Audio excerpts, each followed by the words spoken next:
Assalamualaikum warahmatullahi wabarakatuh. Saya di sini ingin menjelaskan pemaparan materi yang saya buat tentang P3K, yaitu pertolongan pertama pada kecelakaan. Sebelumnya izinkan saya memperkenalkan diri. Saya Sherly Sintiasari dari kelas 1B, bisa dipanggil Sherly. Untuk pemaparan lebih lanjutnya, kita ke slide selanjutnya. Pengertian. Pertolongan pertama pada kecelakaan adalah upaya pertolongan dan perawatan sementara terhadap korban kecelakaan sebelum mendapat pertolongan yang lebih sempurna dari dokter atau paramedik. Medis dasar adalah tindakan perawatan berdasarkan ilmu kedokteran yang dapat dimiliki oleh awam atau awam yang terlatih secara khusus. Batasannya adalah sesuai dengan sertifikat yang dimiliki oleh pelaku pertolongan pertama. First aider tidak dapat menggantikan tenaga medis, tetap hanya memberikan pertolongan awal terhadap korban yang sakit atau cedera. Prinsip terbagi menjadi 3, yaitu 1. Menyelamatkan nyawa atau mencegah kematian, yaitu membebaskan jalan nafas, memberikan pernafasan buatan, melakukan pijat jantung, mengatasi pendarahan. 2. Mengurangi atau mencegah kondisi yang lebih buruk, yaitu ada membersihkan dan menutup luka, imobilisasi pada luka atau patah tulang, meletakkan korban pada posisi yang benar dan nyaman. 3. Mempercepat atau membantu proses penyembuhan, membantu mengurangi perasaan cemas pada korban, menumbuhkan rasa percaya diri korban untuk kesembuhannya, merawat korban dengan hati-hati sehingga tidak memperburuk keadaan.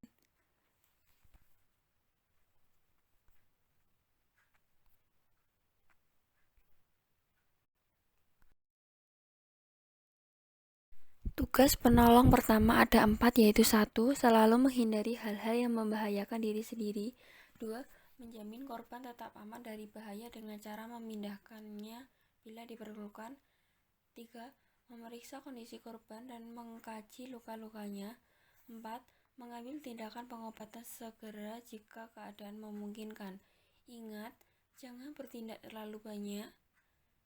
2. Yaitu jangan membuat suatu diagnosa yang tepat pada diri korban. 3. Berikan pertolongan pertama untuk hal yang benar-benar penting. Pedoman P3K. Pedoman P3K yaitu menerapkan patut adalah P. Penolong mengamankan sendiri terlebih dahulu sebelum bertindak. A. Amankan korban dari gangguan di tempat kejadian sehingga bebas dari bahaya.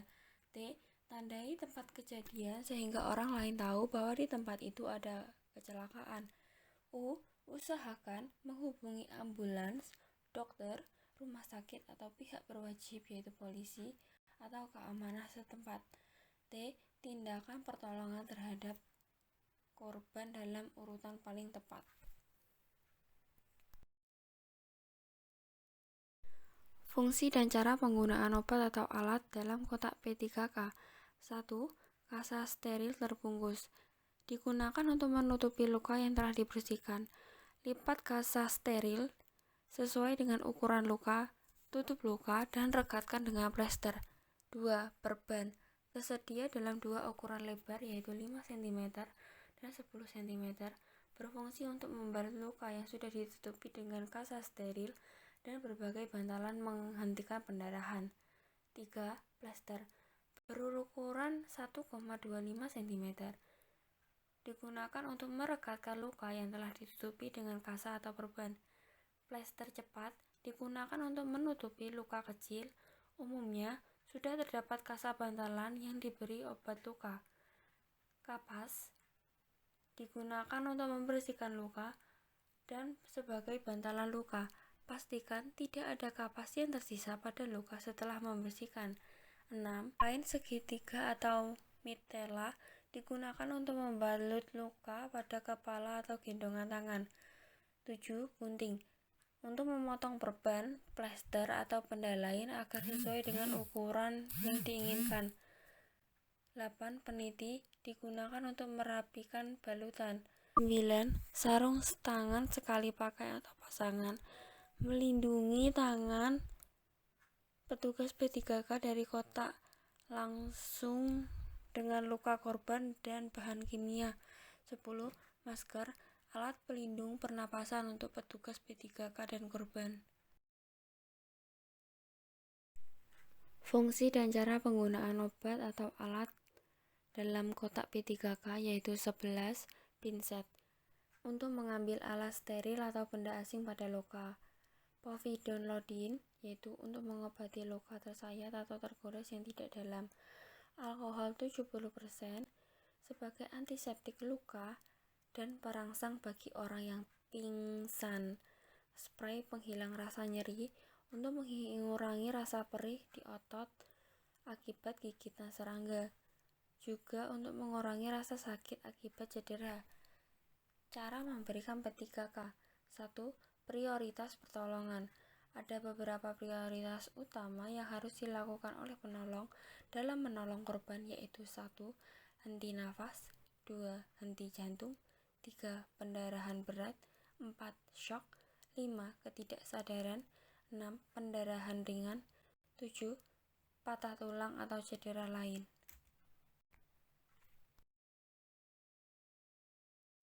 2. Tindakan pertama saat menemukan korban. Pastikan 1, 2, 3 korban yang terjadi kecelakaan telah stabil.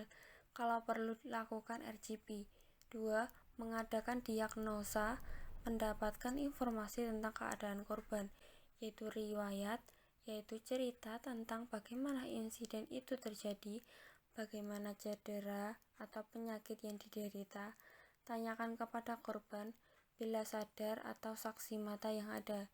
B. Petunjuk luar. Mungkin ada pada korban seperti catatan medis, obat-obatan yang dibawa. C. Keluhan. Sesuatu yang dirasakan atau dialami atau dijelaskan oleh korban seperti mual, nyeri panas, dingin, atau lemah. Hal itu harus ditanyakan dan dicocokkan dengan diagnosa yang lainnya. D. Gejala. Pengamatan yang Anda lihat seperti cium dan raba dalam suatu pemeriksaan korban. Pemeriksaan dari ujung rambut sampai ujung kaki. E. Melakukan pertolongan dan perawatan terhadap hasil diagnosa di atas sesuai dengan prioritas pertolongan. 3. Keluhan dan gejala penyakit atau penderita. 1. Keluhan korban. Contoh keluhannya yaitu nyeri, takut, panas, gangguan pendengaran, kehilangan penginderaan, dan lain-lain.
Ada dua, yaitu gejala ekspresi korban. Contoh gejalanya, cemas dan nyeri, gerakan dada abnormal, berkeringat, luka, pendarahan dari liang tubuh, reaksi terhadap sentuhan atau ucapan, dan lain-lain. Gejala dari perabaan. Contoh gejalanya, lembab, suhu tubuh abnormal, nyeri, dan luka lunak bisa disentuh, pembengkakan, deformitas atau perubahan bentuk yang buruk, pergeseran ujung-ujung tulang. 4. Gejala yang mungkin didengar. Contoh gejala, nafas bising atau sesak, rintihan, suara hisapan, reaksi terhadap sesuatu yang diucapkan. Gejala yang mungkin dicium. Contoh gejalanya seperti bau aseton, alkohol, gas atau uap, asap atau bau terbakar. Evakuasi korban. Definisi korban. 1. Proses pemindahan korban ke lingkungan yang aman untuk mendapat pertolongan medis lanjutan. 2. Prinsip dasar evakuasi. Pertimbangan mutlak perlunya evakuasi, penggunaan teknik yang benar dalam melaksanakan evakuasi, keterlibatan penolong yang memiliki kondisi fisik yang baik, terlatih, dan semangat penyelamatan korban. 3. Cara dan alat bantu dalam evakuasi. Ada 3. Metode evakuasi tanpa alat bantu seperti dipondong, digendong, dipapah atau merayap posisi miring. 2. Metode evakuasi yang lebih dari satu pengangkut, menggunakan tandu permanen, tandu darurat, kain keras atau tali atau webbing lah. Penggunaan alat bantu lebih efisien dan mengurangi kelelahan dibandingkan dengan metode manual. Variabilitas metode evakuasi. Metode ini berdasarkan kondisi seperti medan, kondisi korban, ketersediaan alat. Penting gak sih alat bantu dalam efisiensi pada kesehatan fisik? Tentunya penting untuk meningkatkan efisien dan mengurangi beban fisik penolong.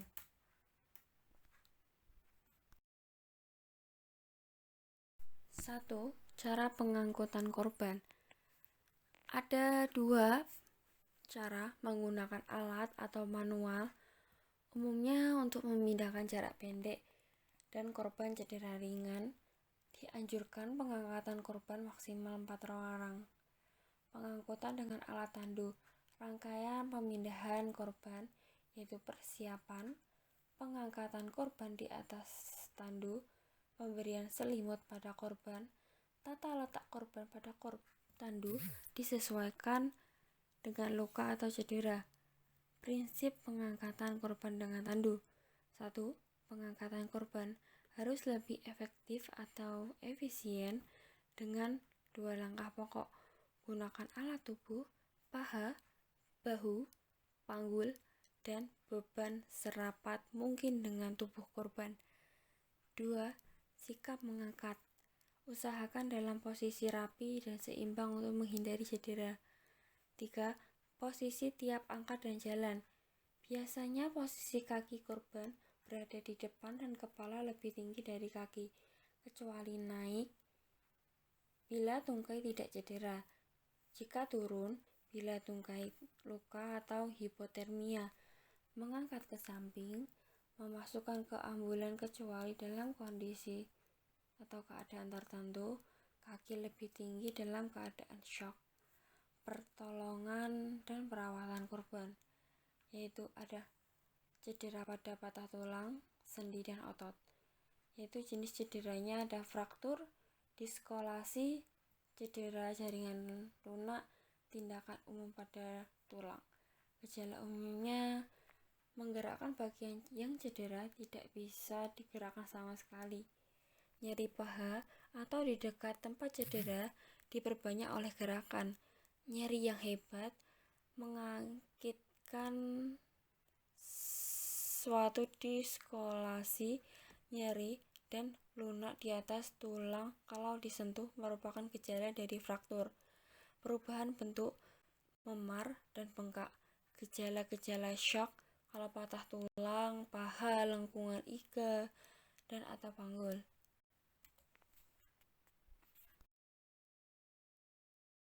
Tujuannya mencegah gerakan dari bagian yang sakit, mencegah bengkak dan nyeri dari mencari bantuan medis. Tindakan umum: katakan pada korban supaya tenang, bagian yang sakit distabilkan dan ditopang dengan tangan sampai dimobilisasi. Agar dapat ditopang dengan baik, bagian yang sakit disatukan dengan bagian tubuh yang sehat. Jika Anda menduga ada dislokasi, jangan mencoba mengembalikan tulang-tulang ke dalam rongga sendi. Minta bantuan, tangani shock kalau ada. Bila mungkin bagian yang cedera ditinggikan, periksa sirkulasi di bawah balutan tiap 10 menit. B. Pendarahan, yaitu keluarnya darah dari saluran darah kapan saja, di mana saja, dan waktu apa saja. Jenis-jenis pendarahan: pendarahan arteri, vena, kapiler. Prinsip dasar pertolongan pada pendarahan adalah tekanan. Tinggikan tekanan pembuluh darah dan tenangkan korban serta balut bila perlu 5T. Kita juga perlu meneteskan betadine pada luka supaya darah berhenti dan tidak terinfeksi. C. Pendarahan luar yang hebat. Tujuannya mengatasi pendarahan, mengatasi shock, mengurangi resiko infeksi. Tindakannya bisa pakaian dilepas atau digulung supaya luka terlihat. Tekan luka secara langsung dengan jari atau telapak tangan Anda, sebaiknya dengan perban steril atau bantalan kain bersih. Anggota tubuh yang luka ditinggikan sampai di atas jantung, ditopang dan dipegangi secara hati-hati kalau ada patah tulang. Baringkan korban agar aliran darah ke daerah luka lebih lambat untuk mencegah infeksi. Biarkan bantalan semula pada tempatnya. Tutupi dengan perban steril. Balut dengan ketat, tapi jangan terlalu keras agar tidak menghambat sirkulasi.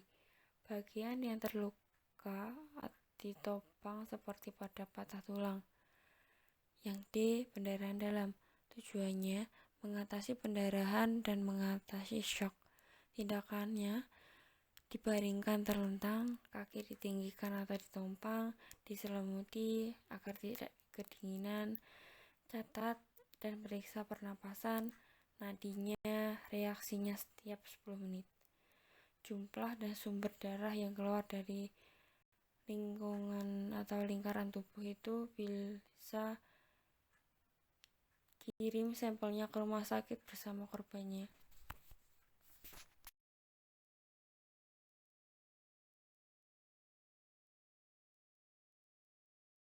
Resusitasi jantung paru atau RJP atau Cardiopulmonary Resuscitation atau CPR, yaitu 1. Usaha mengembalikan henti nafas dan atau henti jantung pada korban yang mengalami henti nafas dan henti jantung, menuju keadaan sebelum mendapat henti nafas atau henti jantung. Pendekatan RJP. D. Danger atau bahaya, periksa keadaan terhadap diri Anda, penolong, diri korban atau orang lain.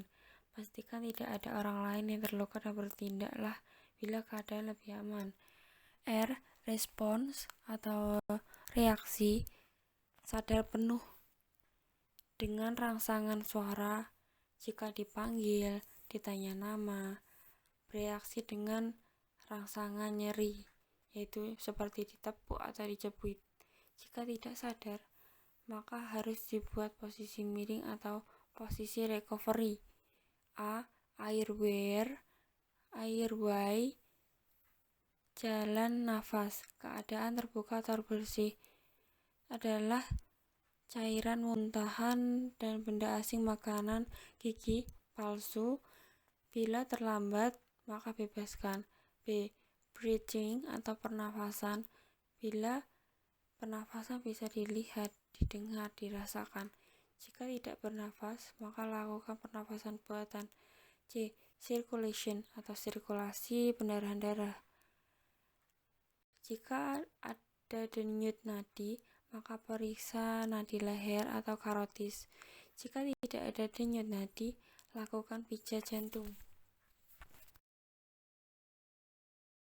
Dapat disimpulkan, pertolongan pertama adalah upaya sementara untuk memberikan perawatan kepada korban kecelakaan atau penyakit mendadak sehingga bantuan medis lebih lanjut tersedia. Prinsip utamanya adalah menyelamatkan nyawa, mengurangi kondisi yang memburuk, dan mempercepat penyembuhan. Tindakan yang tepat disesuaikan dengan jenis cedera atau kondisi darurat, seperti pemberian pertolongan khusus untuk patah tulang, luka, darah, gangguan sirkulasi, hingga resusitasi jantung paru. Tahap-tahap dalam memberikan pertolongan pertama pada kecelakaan melibatkan penolong mengamankan diri, amankan korban, tandai tempat kejadian, hubungi tim medis, tindakan P3K. Sudah selesai presentasi yang saya jelaskan untuk P3K, yaitu pertolongan pertama pada kecelakaan. Sebelum saya mengakhiri, saya ada pantun, yaitu luka kecil, kita tak perlu takut, dengan perban dan obat yang tepat. Kita siap sedia, takkan terlupa, P3K penting, jangan dilupakan. Sekian, terima kasih. Wassalamualaikum warahmatullahi wabarakatuh.